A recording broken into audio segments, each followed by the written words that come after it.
கத்தி, துப்பாக்கி, விஷம்.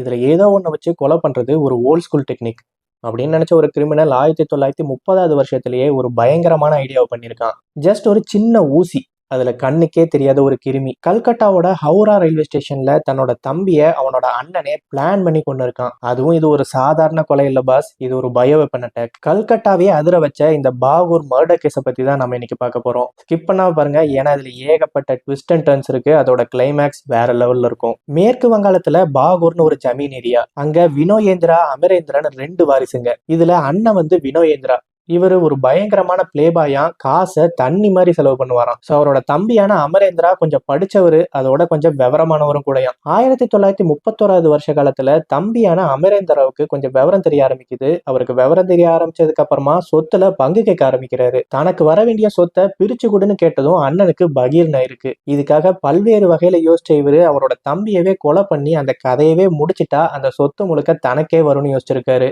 இதுக்காக அந்த ஆளு ஒரு வில்லத்தனமான பிளானையும் போட்டிருக்காரு.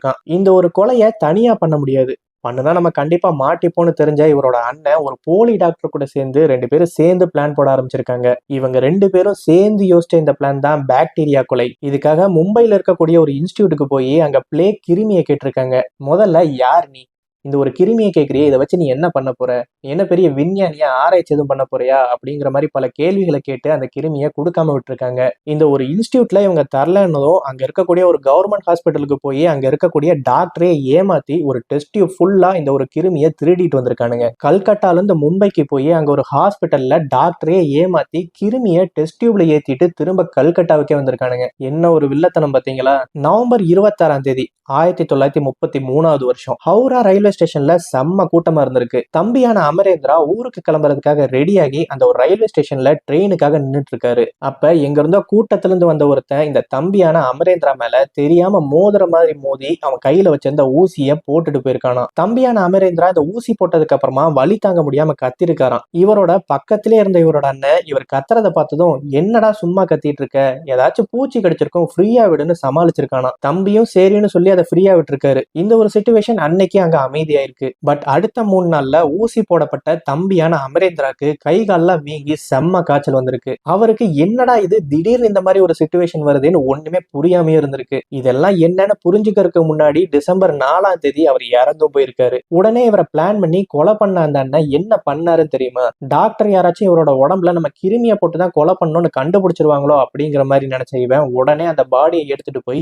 எரிக்கணும்னு யோசிச்சிருக்கான். பட் அதுக்கு முன்னாடியே இவரோட உடம்புல இருந்து எடுத்த பிளட் ரிப்போர்ட்டை வச்சு டாக்டர் ஒரு பெரிய குண்டை தூக்கி போட்டிருக்காங்க. அதுதான் இவர் பிளேக் நோயால அஃபெக்ட் ஆயிருக்காருங்கிறது. சரி, இது ஒரு சாதாரணமான விஷயம் தானே, ஊரெல்லாம் இந்த ஒரு காய்ச்சல் பரவிட்டு இருக்குல்ல, அதே மாதிரி இவருக்கும் வந்திருக்கு அப்படிங்கிற மாதிரி நினைச்சீங்கன்னா அதுதான் கிடையாது. இந்த ஒரு சம்பவம் நடந்தது கல்கட்டால. கல்கட்டால அப்போதைக்கு யாருக்குமே இந்த ஒரு நோய் அஃபெக்ட் ஆகவே இல்லை. அப்பேற்பட்ட ஒரு சிச்சுவேஷன்ல இவர் எப்படி அஃபெக்ட் ஆனாரு, இந்த மாதிரி ஒரு கேள்வி பரவலா பரவி இருக்கு. ஏன்னா பிளான் பண்ணி இந்த ஒரு கொலையை பண்ணணும்னு நினைச்ச அவரோட அண்ணன் மும்பைக்கு போய் அங்க இருக்க ஒரு ஹாஸ்பிட்டல்ல இருந்து தான் இதை திருடிட்டு வந்து இவர் உடம்புல போட்டிருக்கான். இந்த ஒரு கிருமியே இல்லாத இந்த ஒரு ஊர்ல இந்த ஒரு நோய் இவருக்கு எப்படி வந்துச்சு இப்படிங்கிற இந்த ஒரு டவுட் டாக்டர் மூலியமா போலீஸுக்கும் தெரியுது. அந்த ஒரு பீரியட்ல போலீஸ் களத்துல இறங்கி ஹெவியா விசாரிக்கிறாங்க. இவரோட தெரிஞ்சவங்க தெரியாதவங்க இவர் யார் கூட எல்லாம் பேசியிருக்காரு அப்படிங்கிற மாதிரி எல்லா பக்கமும் அவங்களோட விசாரணை ஆரம்பிக்கிறாங்க. அந்த ஒரு சிச்சுவேஷன்ல தான் இவரோட அண்ணன்கிட்டையும் விசாரணை ஆரம்பிக்கிறாங்க. ரொம்பவே கிடுக்குப்பிடியா நடந்த இந்த ஒரு விசாரணையில இவரோட அண்ணன் ஒரு போலி டாக்டர் கூட சேர்ந்து மும்பை வரைக்கும் போய் அங்க இருக்க கிருமியை திருடிட்டு வந்ததை கண்டுபிடிக்கிறாங்க.